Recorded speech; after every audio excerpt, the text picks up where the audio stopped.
यमराज के ऐसे दांत होते हैं, देखते ही टट्टी पेशाब पतली हो जाती है, मल आदमी छोड़ने लगता है अपने आप, मल खिसक जाता है आदमी का, कहते हैं ना मल खिसक गया। उसकी हालत देख करके, उसका मुंह देख करके, उसके मुंह के जबड़े देख करके, दांतों को देख करके भयंकर चेहरा होता है। और एक तिलमिले उसके हाथ में गदा होती है, जिस गदा से यहाँ पर के तार से निकलते हुए चमकते हुए आते हैं, जो हमारे शरीर पर आकर के प्रभाव डालते हैं, और उसी तार की झटके के साथ में हमारे प्राणों को वो खींचने लगते हैं। थोड़े थोड़े करके जैसे वो खींचना शुरू करता है, सबसे पहले पैरों में हड़कंप मच जाता है, हाय हाय हाय हाय, पैर दबाओ, उठा लो, बैठा लो, अब क्या करें, अब कोई सुन नहीं रहा। पानी एक एक घूंट करके आदमी पीने लगता है, कुछ समय तक चीखता, चीखना बंद कर देता है, देखता देखता रहता है, कानों से सुनता है, जुबान बोलना बंद कर देता है, सामने कोई आता है, कुछ कहना चाहता है, नहीं कह पाता, आंखों से आंसू की धारा निकलती है। ये हमारा कर्म करा कौन रहा है? कोई बाहर का शस्त्र नहीं आया। इतने दुख हमको मरते समय में देने वाला कोई बाहर का शस्त्र नहीं आया। कौन था वो शस्त्र? हमारा अपना मन था। तो उसी के लिए कहा, सट सुधन सत्संगत पाई, पारस परस पुदात सुहाई।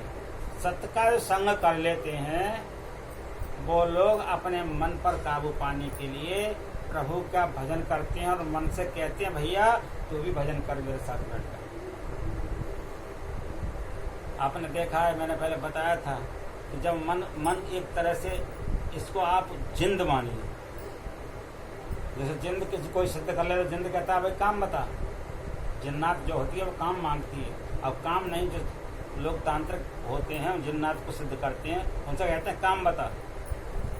तो उन्हें अपने बचाव को रखने के लिए अपने गल में हड्डियों की माला पहननी पड़ती है तांत्रिक लोगों को, क्योंकि उस पर उनके शरीर पर प्रभाव करते हैं, तो हड्डी उनका भोजन होता है, वहां पर आकर के शांत हो जाते हैं। तो एक जिन्नात ने एक ने सिद्ध कर लिया, अब अपने गुरु के पास गया, बोले काम क्या बताऊं, बोले 60 हाथ का बांस इससे मंगा, और इससे कहा उस पर चक्कर लगाता रहे, जब तुझे काम पर बुलाऊं तब आना, और जब तक काम मेरे पास कोई ना हो तब तक तू इसी पे चक्कर लगाता रहे। बस ये मन भी हमारा जिन समझ लीजिए साक्षात। अब इस मन को हमें केवल एक ही काम देना है कि श्री सदगुरु के चरण रूपी कमलों में सरोज रूप उनके चरण कमल हैं, उनके चरणों में बार बार उस मधु का, उस सुगंध का पान करता रहे, उस रज का पान करता रहे, उस रस का पान करता रहे, जो गुरु महाराज को हम किसी प्रकार से प्रसन्न कर सकें। मन तू हमारा इतना काम कर दे, बस उसको उनके चरणों में लगा करके रख, और उससे वही कहलवाओ जो तुम कहते, हमारे साथ मिलकर के कहते। तो मन तुम्हारा अंत जाएगा ही नहीं, तो मन और तुम दोनों मिलकर के कहोगे, तो फिर तुमको न बम्बई भागने की जरूरत पड़ेगी भजन में, न कलकत्ता भागने की जरूरत पड़ेगी, न मथुरा भागने की जरूरत पड़ेगी। बस तुम्हारे साथ मन एक ही स्थान पर बैठा हुआ, और गुरु महाराज का नाम तुम्हारे साथ मिलकर के सुमिरन कराता रहे। और यही तुम्हारे सुधरने की, तुम्हारे मन के सुधरने की सबसे बड़ी भलाई है। मत की रति, जब तुम्हारी ये मति मानी बुद्धि हो जाएगी ऐसी, तो गुरु महाराज के नाम को लेकर रहेगी, तो तुम्हारी संसार में कीर्ति होगी, यश होगा, भूत मानी ऐश्वर्य होगा, भलाई मानी भलापन शीतलता होगी, मुक्ति मिलेगी, और संसार में समस्त प्रकार की कल्याण रूपी उपायों को करते हुए आप संसार में जो जाना सत्संग प्रभाव, लोकों वेदना आन उपाओ, वो आप संसार में काम करेंगे, जिस काम करने के लिए लोग और वेद बताते हैं। और दूसरा कोई ऐसा उपाय नहीं जिससे संसार में कल्याण हो। आप देखिए, ये कोई नया काम नहीं है। एक संसार में अपना कल्याण करने के लिए एक नटनी ने खेल शुरू कर दिया था, और आप देखेंगे भगवान कृष्ण की कथा में आता है, उद्धव जी जब जाते हैं तो श्याम तन श्याम मन, गोपिका कहती हैं श्याम तन। उद्धव किसको समझा रहे हो? हमारा तन ही श्याम है, हमारा मन ही श्याम है। श्याम तन श्याम मन, श्याम ही हमारो धन, आठों याम उद्धव में श्याम ही सुकाम। श्याम ही है, श्याम जी है, श्याम बिन नाती है, आने के शिलाकड़ी आधार श्याम नाम। श्याम गति श्याम मति, श्याम ही है प्राणपति, श्याम सुखदाई सो। भलाई शोभा धाम है। उधर तुम भय बोरे पाती लेके आए दौड़े, तुम बोरे हो गए हो। हमारे तो सब कुछ है तो श्याम है। हम 1 मिनट में गुरु महाराज को प्रणाम करने लगते हैं, आपत्ति आए तो, और जैसे आपत्ति निकल जाए दुनिया को प्रणाम करने लगते हैं। जबकि गुरु महाराज कहते हैं सब में गुरु को देख लो और गुरु को ही मानो। जो हृदय में प्रेम है जानो सबको, लेकिन मानो गुरु। सबको जानो, जान लो कि हाँ भैया ये जानने मेरे योग्य हैं, गुरु महाराज के शिष्य हैं, सबको राम राम कर लो, जय गुरु की कर लो, ये हमारे परिवारी हैं, हमारे कर्म करने के योग्य हैं, इनके लिए कमा करके ला करके हम रखें, लेकिन उनमें फंस मत जाओ। मानना और जानना में इतना ही अंतर है कि जानती तो दुनिया है लेकिन मानती हर कोई नहीं। और मान करके जो ठान ले, मानने में भी ठानना है, मान करके जो ठान ले कि मेरे तो संसार में सब कुछ सद्गुरु हैं, फिर वो संसार में कहीं भी दुखी नहीं रहता। जानना, जान करके मानना और मान करके ठानना। पहले तो जानना है गुरु महाराज को। गुरु महाराज ने तुम्हें बताया, उसके माध्यम से गुरु महाराज को जानो, जो बताया उन्होंने सत्य है या गलत। और जानोगे तब मानोगे। जब तक जानोगे ना, जब तक प्रीत नहीं होगी, जब तक प्रतीत ना करोगे।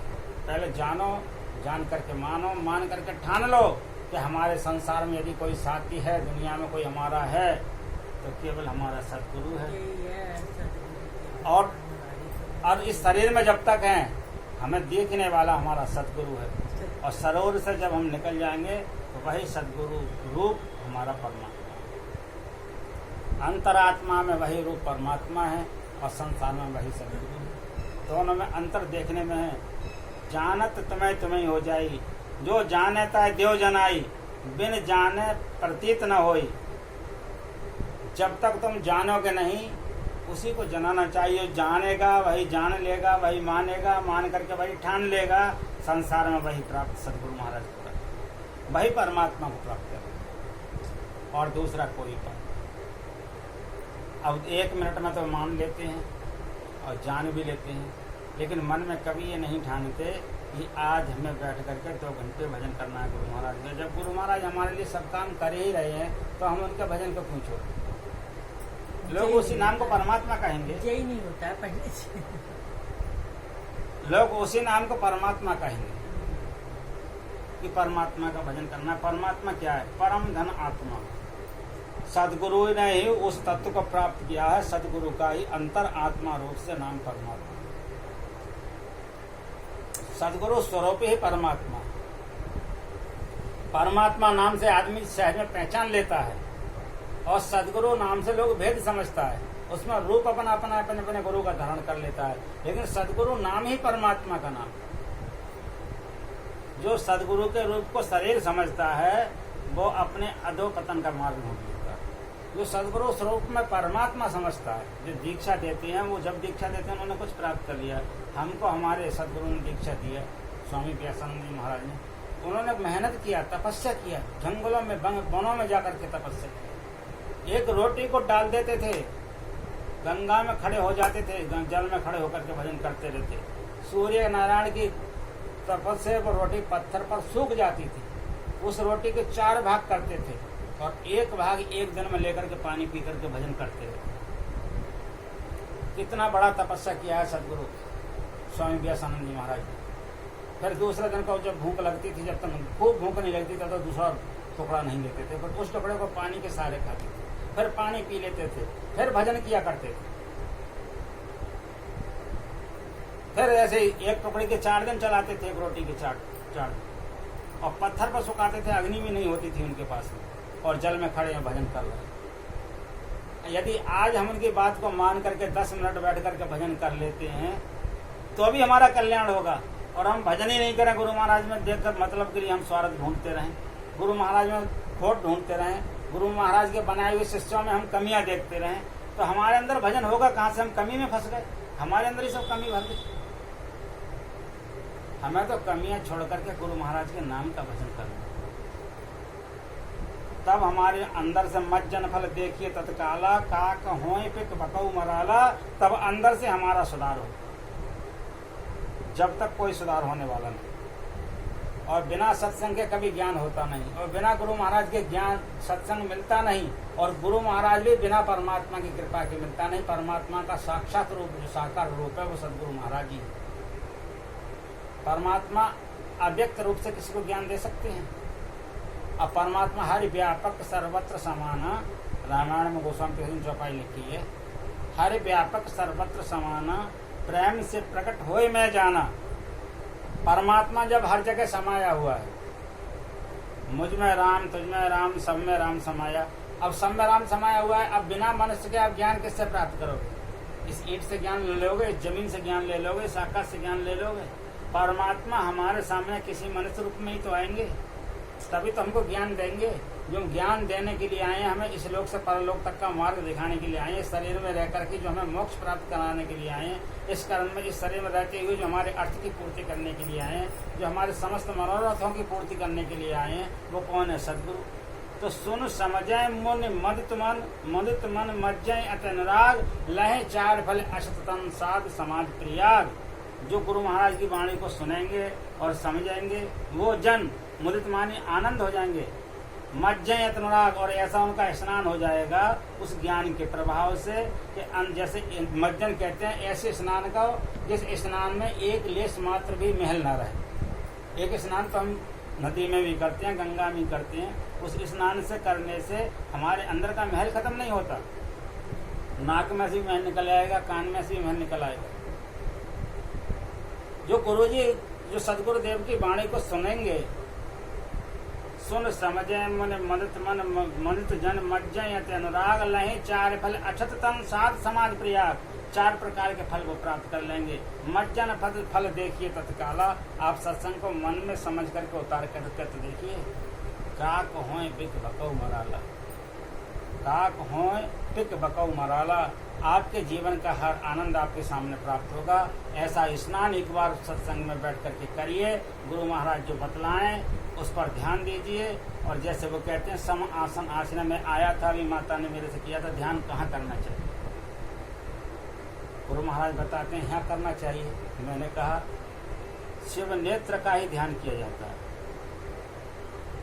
गुरु महाराज ने जो बताया शिव नेत्र, तीसरा नेत्र जिसको कहते हैं, इसको बार बार टंकोरते रहो, बार बार टंकोरते रहो। जब तुम्हारा टंकोर का ध्यान नहीं बने तो उंगली से यहाँ पर कुछ देर दबा दो, और जब तुम्हारे लिए दर्द होगा तो तुम्हारा दोनों तरफ की स्मृति यहाँ पर आएगी, फिर उसी क्षण उसमें ध्यान लगाना शुरू कर दो। लेकिन उससे पहले, जब तुम्हारा ध्यान बनने से पहले कम से कम 1 घंटा गुरु महाराज का किया हुआ नाम जपो, तो सदगुरु महाराज ने आपके लिए दिया है। उस नाम को 1 घंटा जपो, इसके बाद में इस ध्यान करो। फिर कम से कम 1 घंटा ये ध्यान करो, इसके बाद में फिर इस 1 घंटे के बाद में 1 घंटा जो शब्द सुनाई दे उस शब्द को सुनो, सुनने की कोशिश करो। ध्यान से तो शब्द आएगा, लेकिन पहले प्रकाश आएगा तब शब्द आएगा। अंधकार का शब्द जो होता है वो अंधकार का ही होता है, प्रकाश का शब्द होता है उसी के साथ चला जाता है। लेकिन पहले अपनी आदत डालो, नाम जपते जपते इतने थक जाओ कि मुंह से राम कहना ही रुक जाए, तब तुम्हारा ध्यान बनना शुरू होगा। जब तक मन तुम्हारा भाजने से रुकेगा नहीं, थकेगा नहीं, तब तक ध्यान तुम्हारा शुरू नहीं होगा। सबसे पहले नाम जाप करो जितना भी कर सको। नाम जाप का भी बहुत बड़ा प्रभाव होता है। ये तुम्हें सत्संग में मिल रहा है या आपको सड़क पर चलते हुए मिल रहा है, ये बात ऐसा हंस किससे बनेगा आदमी? इसी से बनेगा। आप एक पिल्ले का नाम रख लो, कुछ कुत्ते का नाम रख लो, बिल्ली का नाम रख लो, उस नाम से जब आप उससे आवाज दोगे तो वो वहीं से दौड़ा हुआ आपके पास चला आएगा उस नाम के साथ। जब कुत्ता और बिल्ली आ सकता है, पशु पक्षी आ सकता है नाम के साथ। तोते को बोलवाते हैं, टीटू करके बोलता है तोता। जब उसको उसके नाम से उसके कहते हैं, बोलते हैं, तब वो बोलता है तोता। पहले बोलता है तभी बोलता है ना, जब उससे बुलवाते हैं। इसी प्रकार से जब हम किसी को नाम से बुलाएंगे तभी तो आएगा ना, तो पहले आ जाएगा। है तो हर जगह, लेकिन हमारे लिए कब दिखलाई देगा? जब भी दिखलाई देगा हम किसी नाम को गाएंगे, किसी गुण को गाएंगे।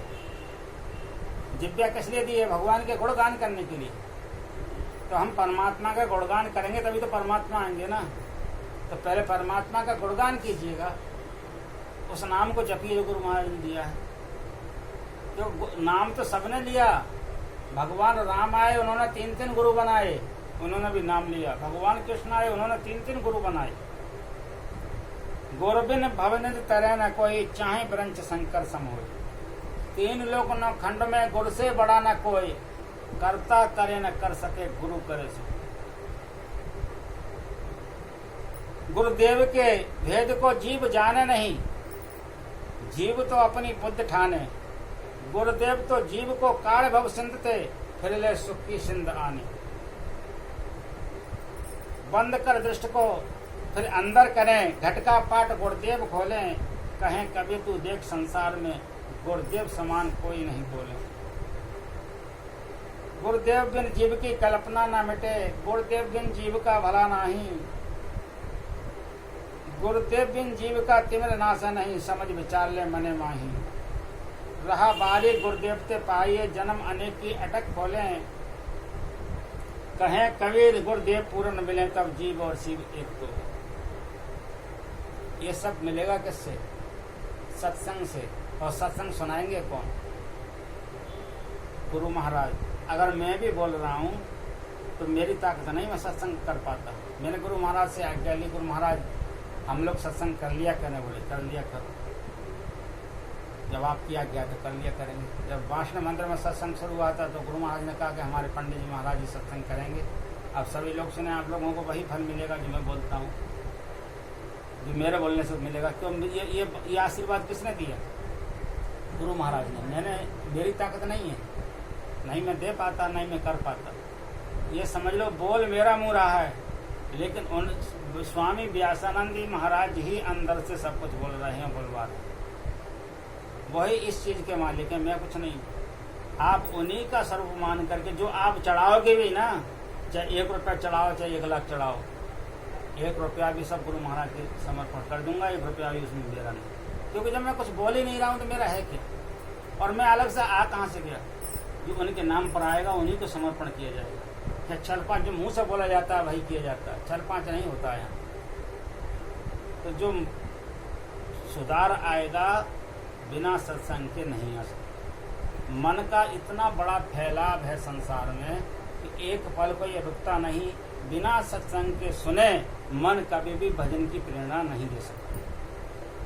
जैसे हाथी बिना अंकुश के सही मार्ग पर नहीं चल सकता, ऐसे बिना सत्संग के मन कभी भी भजन की प्रेरणा नहीं दे सकता। इसलिए सत्संग नित्य और ध्यान निरत रहिए, करत संलग्न हो। व्यभिचार चोरी नशा हिंसा झूठ तजना चाहिए। आज के वाणी में यहीं पर संपन्न करता हूँ। अगर मेरी वाणी से कोई भी त्रुटि हो तो सदगुरु महाराज से निवेदन करूँगा, मेरी त्रुटि का प्रभु आप सुधार कर सकते हैं। संसार में आपके सिवा संसार में कौन ऐसा व्यक्ति है जो मेरी त्रुटियों को सुधार सकता है? त्रुटियाँ संसार के लोगों से मिलकर के त्रुटियाँ पैदा तो हो सकती हैं, लेकिन सदगुरु ही महाराज संपूर्ण त्रुटियों को क्षमा करने का अधिकार है। प्रेम से बोलिए फिर श्री सदगुरु महाराज की जय। आरती कर और भजन गाना चाहो तो भजन भी गा सकते।